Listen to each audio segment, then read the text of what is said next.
Hello दोस्तों, आप सभी का स्वागत है हमारे channel I am small cap investor में। मेरा नाम नितेश कुमार है। मैं एक सेबी का रजिस्टर्ड रिसर्च एनालिस्ट हूँ। ठीक है।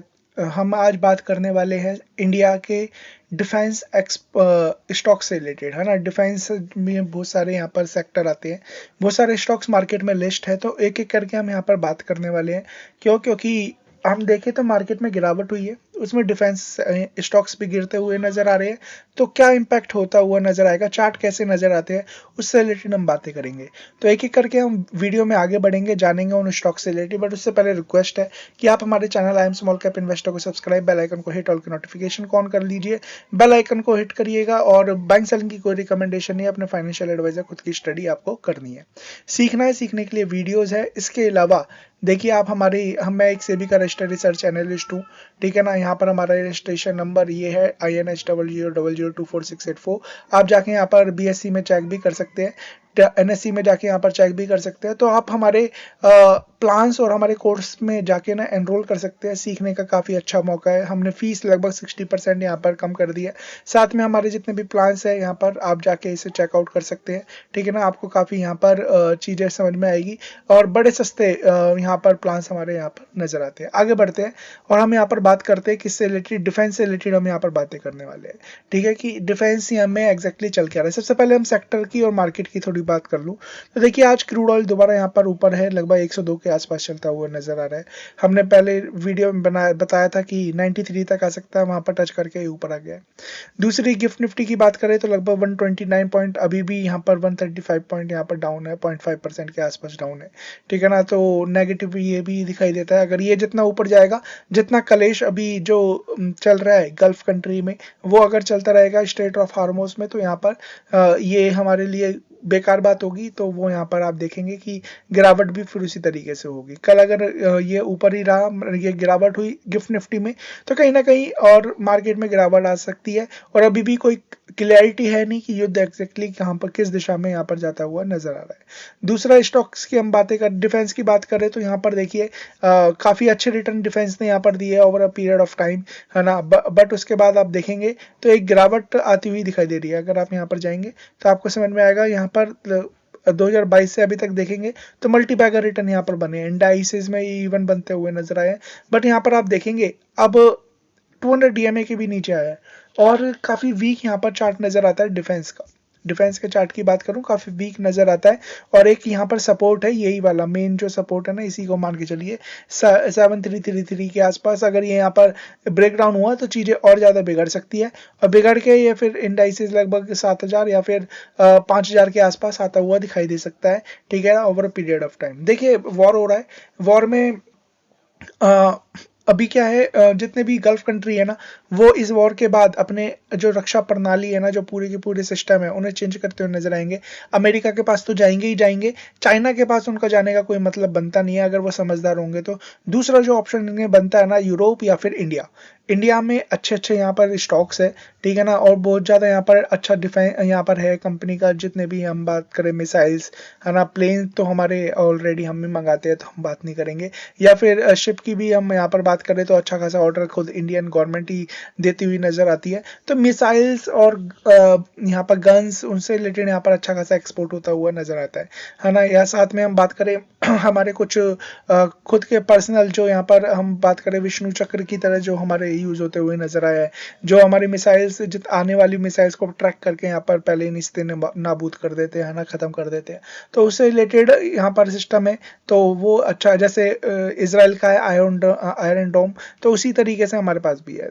ठीक है। S-400 के तो है ही है, अपना स्वदेशी भी है, कम डिस्टेंस का है बट अच्छा है। तो वहां पर वो भी हम यहाँ पर एक्सपोर्ट करते हुए नजर आते हैं। तो हम यहाँ पर बात करें कुछ स्टॉक्स की, तो उनमें से जो PSU प्लेयर्स है, जैसे Hindustan HAL, BEL, BDL, Mazagon Dock, Cochin, garden reach ship builder, BEML, तो एक एक करके ना इनके चार्ट देख लेते हैं। उससे हमें एक आइडिया नजर आएगा। हम ब्रीफ में नहीं जाएंगे, है ना, हम यहाँ पर फंडामेंटल पे नहीं जाएंगे क्योंकि वीडियो फिर 1 घंटे की हो जाएगी।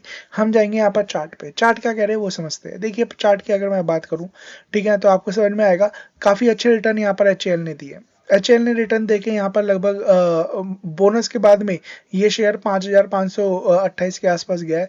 बोनस वोनस भी दिया गया है और शायद स्प्लिट वगैरह भी हुआ है, एक बार देख लेना पड़ेगा ये चीज, ठीक है। बट यहाँ पर हम देखें तो एक हाई बनाने के बाद ना 2024 में हाई बना था, उस हाई को यहाँ पर अभी कभी भी यहाँ पर टच नहीं किया और ये एक मेन सपोर्ट था और ये सपोर्ट ना इसने तोड़ दिया है।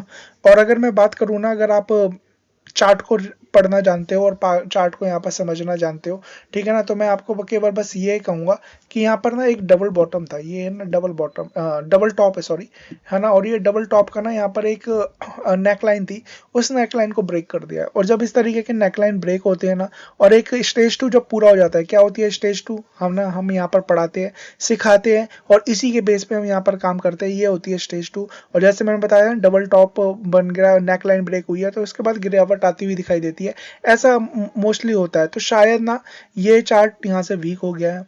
गिरावट कितनी होगी ये कहना बहुत मुश्किल होगा, बट स्टिल मुझे लगता है कि 3,000 का लेवल भी आ सकता है।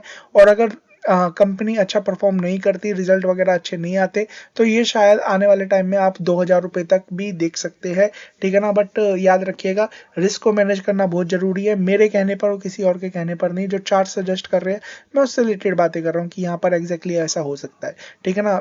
चार्ट ऑलरेडी बेकार है, बट ओवरसोल्ड भी यहाँ पर नजर आता है, आरएसआई कह रही है ओवरसोल्ड है, बट मैं कहूंगा कि चार्ट बेकार है। अगर यहाँ पर मान के चलिए ऊपर जाता भी है 3900 4000 का लेवल टच भी करता है, तो यहाँ पर सेलिंग का ज्यादा आ जाएगी और दोबारा ये नीचे आता हुआ दिखाई देगा। तो ये हो गया आपका एच एल। बी एल की बात करें, बी एल का चार्ट देखिए ऑलरेडी बहुत अच्छा रिटर्न इसने भी दिया है, ऑलरेडी इसने टॉप बनाया डबल टॉप और यही एक नेकलाइन है।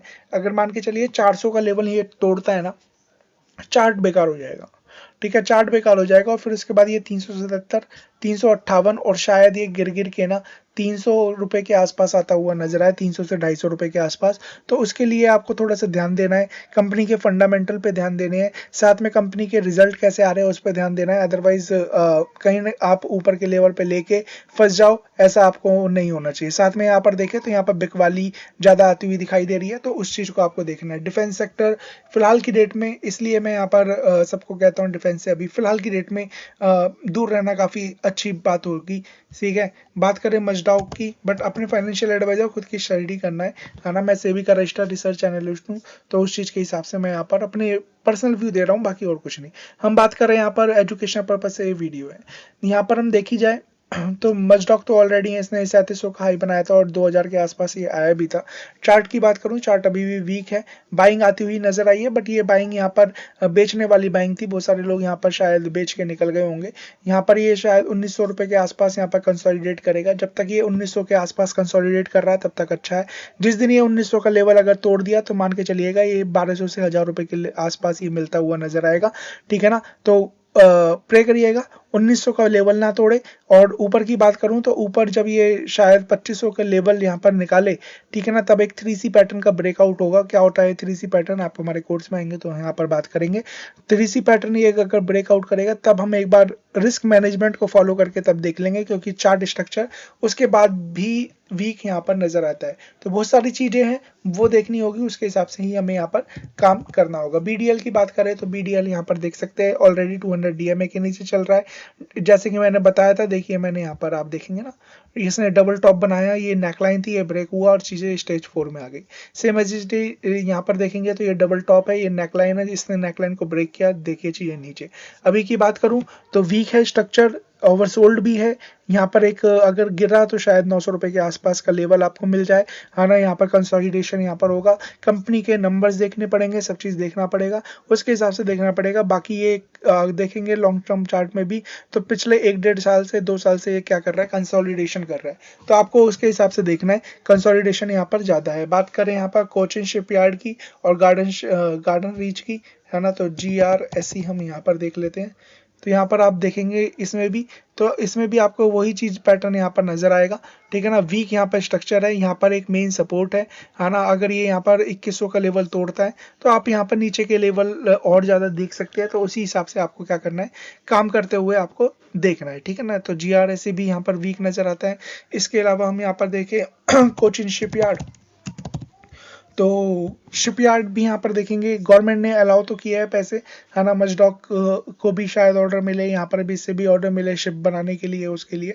बट यहाँ पर देखिए चार्ट की, तो यहाँ पर देखिए कंसोलिडेशन है अच्छा खासा, ठीक है ना, एक गिरावट है। मैं सपोर्ट की बात करूं तो यही मेन सपोर्ट है, 1200 और 1250 के आसपास का, है ना, ये एक सपोर्ट नजर आता है। अगर ये लेवल टूटे तो याद रखिएगा मैंने यहाँ पर ऑलरेडी 600 रुपये पे एक लाइन लगा रखी है, ठीक है ना, हम यहाँ पर 600 से लेके 900 रुपये की रेंज में एक सपोर्ट बनते हुए देख सकते हैं। वीक है चार्ट, ठीक है, अभी एज सच यहाँ पर कोई बाइंग नजर नहीं आती, इंस्टीट्यूशन का यहाँ पर इंटरेस्ट है नहीं इन पर्टिकुलर शेयर में, तो आपको उस हिसाब से भी देखना है। शेयर कौन से भागते हैं, वो शेयर भागते हुए नजर आते हैं जहां पर, क्योंकि आप में तो 10 20 50 100 1000 2000 शेयर 5000 शेयर या 1 लाख शेयर खरीद लेते हैं, वो लोग यहाँ पर लाखों में या करोड़ों में यहाँ पर शेयर खरीदते हैं। तो जब तक करोड़ों खरीदने वाले शेयर नहीं आएंगे ना, स्टॉक में मूवमेंट कहाँ से आएगा, वो आपको समझना होगा, ठीक है ना। और वो कौन लोग है, वो इंस्टीट्यूशन है, FIs है, DIIs है, HNIs है, जब तक वो यहाँ पर इंटरेस्ट शो नहीं करेंगे तब तक चीजें नहीं भागती, तो आपको उसी हिसाब से यहाँ पर देखना है, ठीक है। दूसरा यहाँ पर हम बात करें BEML, तो हम यहाँ पर BEML से रिलेटेड एक बार बात कर लेते हैं। तो BEML की हम बात करें तो यहाँ पर देखिए ये चार्ट भी काफी बेकार यहाँ पर डिस्टॉर्टेड यहाँ पर नजर आता है, ठीक है ना। तेजी हो रही है जस्ट बिकॉज ऑफ मार्केट में तेजी हो रही है, वो एक अलग बात है, अदरवाइज चार्ट बेकार है ना। 1300 से अगर ये यहाँ पर 1380 का लेवल ब्रेक किया तो यहाँ पर 1150 के आसपास का जो लेवल है ना, यहाँ पर हम देख सकते हैं। ऑलरेडी गिरावट हो चुकी है, कंसोलिडेशन यहाँ पर चल रहा है, कंपनी के नंबर्स पे नजर रखनी पड़ेगी, फंडामेंटल पे नजर रखनी पड़ेगी, उसके हिसाब से हमें यहाँ पर काम करना पड़ेगा। एमटार टेक की हम बात कर लेते हैं। देखिए ये चार्ट है ना, ये चार्ट थोड़ा सा अच्छा नजर आता है, बट स्टिल याद रखिएगा यहाँ पर एक विदाउट स्टॉप लॉस लगा के तो हम यहाँ पर काम कर ही नहीं सकते, है ना, अदरवाइज यहाँ पर क्या होगा, बेकार हो जाएगा। एमटार की बात करूँ 3325 के आसपास का यहाँ पर मेन सपोर्ट है, जिस दिन ये ब्रेक हुआ तो आप नीचे के लेवल 2700 और यहाँ पर 2000 के लेवल देख सकते हो। अदरवाइज क्या है, यहाँ से बाउंस बैक आता है और ये 3800 3900 का लेवल क्रॉस करते हैं तो और ऊपर के भी यहाँ पर जाता हुआ नजर आ सकता है। तो आपको चीजों को पढ़ना, देखना और सीखना बहुत ज्यादा जरूरी है। आप जब तक चार्ट देखेंगे नहीं, समझेंगे नहीं, तब तक चीजें आपको क्लियर होती हुई नजर नहीं आएंगी, चाहे आप फिर कितना भी कोशिश करते हुए नजर आओ। डेटा पैटर्न की हम बातें कर लेते हैं, ठीक है। डेटा पैटर्न, फंडामेंटल फाइनेंशियल्स मैंने देखे नहीं है तो मैं अभी उसके बेस पे काम नहीं करूंगा, मैं केवल चार्ट के बेस पे यहाँ पर बातें कर रहा हूँ, इस चीज को याद रखिएगा। सेम एज इट इज मैं इसकी भी कहूंगा, ठीक है ना। यहाँ पर 3000 का एक पर्टिकुलर स्टॉप लॉस होगा, ठीक है। और यहाँ पर हम बात करें, चार्ट अभी ठीक ठाक नजर आता है, ऐसा चार्ट में कोई भी किसी भी तरीके की कोई परेशानी नहीं है। कप विद हैंडल यहाँ पर एक फॉर्मेशन ही बनता नजर आ रहा है, देखिए आप देखें कप एक हैंडल, या फिर आप reverse head and shoulder pattern भी आप इससे कह सकते हो, ठीक है ना। अगर यहाँ पर ब्रेकआउट होता है इस पर्टिकुलर रेंज का 3600 के ऊपर, तो एक छोटा सा स्टॉप लॉस लगा के रिस्क रिवॉर्ड रेशियो के हिसाब से आपको एंट्री करनी पड़ेगी, और जैसे ही उसमें ब्रेकआउट होगा तो चीजें अच्छी जा सकती है। अदरवाइज यहाँ पर स्टॉप लॉस के बिना काम मत करिएगा, क्योंकि यहाँ पर एक बहुत बेहतरीन यहाँ पर सपोर्ट नजर आता है, ठीक है ना। उस चीज को आपको क्या करना है, ध्यान में रखना है। दूसरे हम यहाँ पर बात करने वाले हैं पारस डिफेंस से रिलेटेड, तो पारस डिफेंस की हम बात कर लेते हैं। तो यहाँ देखिए पारस डिफेंस की बात करें तो यहाँ पर ये इसका एक जब IPO आया था उसके ऊपर का लेवल था, फिर इसके बाद गिरावट हुई, यहाँ से ऊपर जाता हुआ नजर आया। एक मेन सपोर्ट है यहाँ पर 620 रुपए के आसपास का, इसी को मान के चलिए, है ना, 608 का मान के चलिए और बेटर रहेगा।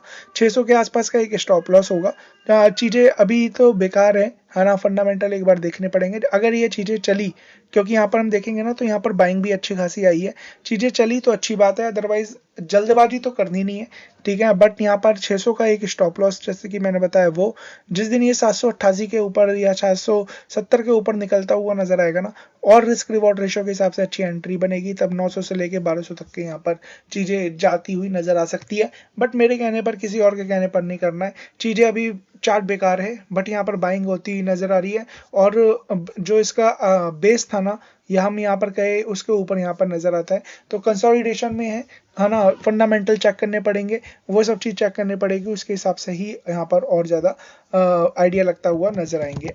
अस्त्रा माइक्रो की हम बात करें, ठीक है, तो अस्त्रा माइक्रोवेव की हम यहाँ पर बात करें तो यहाँ पर देख सकते हैं आप, सेम एज इट इज इसने एक टॉप बनाया, ऊपर जाता हुआ नजर आया, चार्ट अभी नीचे है, ठीक है ना। यहाँ पर थोड़ा सा वीक है चार्ट, बट स्टिल यहाँ पर 867 का मेन लेवल है। 867 का लेवल अगर टूटा तो चीजें नीचे आती हुई दिखाई दे सकती है 500 600 के 500 के आसपास की। बट स्टिल यहाँ पर हम बात करें, जब तक यहाँ पर ये पर्टिकुलर 1050 का लेवल क्रॉस ना करे तब तक जल्दबाजी हो जाएगी अगर हम यहाँ पर कुछ भी एक्शन लेते हुए नजर आते हैं। यहाँ पर और हम बात करें तो भारत फोर्ज की और लास्ट बात कर लेते हैं, ठीक है ना। एक स्टॉक्स का यहाँ पर वो काफी जिक्र आता हुआ नजर आता है, तो इसकी और बात कर लेते हैं। देखिए यहाँ पर देखिए अच्छा पैटर्न बनता हुआ नजर आ रहा है। अगर आपको चार्ट के बारे में पता है तो आपको समझ में आ रहा होगा। ये एक शोल्डर बन रहा है, ठीक है ना, यहाँ पर एक हेड बन रहा है, फिर एक शोल्डर बन रहा है, तो यहाँ पर reverse head and shoulder pattern बनता हुआ नजर आ रहा है। इसमें जैसे ही इस पर्टिकुलर ब्रेकआउट होगा तो अच्छा यहाँ पर चीजें चलती हुई नजर आएंगी, है ना। सुपर परफॉर्मेंस स्टॉक्स की पहचान क्या है, वही है। देखिए इंडेक्स तो नीचे चल रहा है बट ये स्टॉक्स अलग ही परफॉर्म करते हुए नजर आ रहे हैं। वीक है, ठीक है ना, इतना ज्यादा वीक नहीं है, थोड़ा बहुत वीक नजर आता है, बट स्टिल एक रिस्क रिवॉर्ड रेशो की अगर हम बात करें तो यहाँ पर एक पर्टिकुलर लगभग 1660 रुपए के आसपास का एक रिस्क बनेगा, जो कि हम 40 और 30 70 80 रुपए के आसपास का यहाँ पर रिस्क बनता है। चीजें अगर हम बात करें जैसे 1932 के ऊपर निकलेगी तो और ज्यादा अच्छी हुई नजर आती हुई दिखाई देगी। और उस हिसाब से अगर टारगेट की बात करें कि कितना यहाँ पर ऊपर जाता हुआ नजर आ सकता है, अगर पैटर्न के हिसाब से हम बात कर रहे हैं, ठीक है ना, कि जो पैटर्न बन रहा है अगर उसके हिसाब से हम बात करें तो फिर ये लगभग 2600 तक का लेवल भी यहाँ पर दिखा सकता है। मेरे कहने पर, किसी और के कहने पर ना तो बाइंग करनी है ना सेलिंग करनी है। कुछ चीजें अच्छी होती है, कुछ चीजें बेकार होती है, कुछ चीजें बेकार होने के बाद अच्छी होती है, कुछ चीजें अच्छी होकर फिर बेकार होती है, ठीक है ना। तो आपको वो साइकिल समझना पड़ेगा, और उस साइकिल को समझने के लिए ना सबसे पहले तो इस चार्ट को हमेशा दिमाग में रखिए। दूसरी बात, ये होता क्या है, स्टेज 1 2 3 4 वो चीजें समझनी है, सीखना है तो आप हमारे flexicapresearch.com पे यहाँ पर इस वेबसाइट पे जाइए, या नीचे डिस्क्रिप्शन में हमारा नंबर मिल जाएगा। हमारे कोर्सेज है जो कि 7-7 हजार रुपए के हम टेक्निकल फंडामेंटल सिखा रहे हैं। दोनों सीखना चाहते हैं तो 11,000 रुपए में सिखा रहे हैं, है ना। यहाँ पर आप जाएंगे, हमारे प्लान्स है जहाँ पर हम अच्छे अच्छे स्टॉक से रिलेटेड यहाँ पर मोमेंटम ट्रेडिंग क्या होती है वो बताते हुए नजर आते हैं। 1100 रुपए में एक महीने में 3 स्टॉक से रिलेटेड बातें करेंगे। 3100 में क्वार्टरली ईयरली बेसिस पे 11,000 रुपए में हम यहाँ पर प्लान दे रहे हैं, इतना सस्ता। साथ में स्विंग करना चाहते हैं तो स्विंग के थोड़े से अलग है यहाँ पर, ठीक है ना। अनलिमिटेड स्टॉक्स होंगे इसमें। वेल्थ के हॉरिजॉन्टल में जाएंगे तो यहाँ पर आपको समझ में आएगा 51,000 में यहाँ पर लॉन्ग टर्म के लिए कौन से अच्छे स्टॉक्स हो सकते हैं। 15 से 30 स्टॉक्स हम यहाँ पर देते हुए नजर आएंगे, ठीक है। डुअल स्ट्रेटेजी मतलब स्विंग ट्रेड भी और साथ में लॉन्ग टर्म इन्वेस्टमेंट भी, है ना। ये प्लान है मंथली, ईयरली और क्वार्टरली बेस पे जाके एनरोल करिए, है ना। हमसे बात करिए, सेबी के रजिस्टर्ड रिसर्च एनालिस्ट है हम, तो उससे रिलेटेड आप हम पे बिलीव कर सकते हैं इस चीज में कि हम यहाँ पर किसी तरीके का फ्रॉड नहीं, सब कुछ जेन्युइन वे से ही हम यहाँ पर काम कर रहे हैं। बाइंग सेलिंग की रिकमेंडेशन नहीं है, अपने फाइनेंशियल एडवाइजर खुद की स्टडी करना है, चीजों को सीखना है, समझना है, हमारे चैनल को सब्सक्राइब करना है और इस हिसाब से काम करना है। So thank you so much, God bless.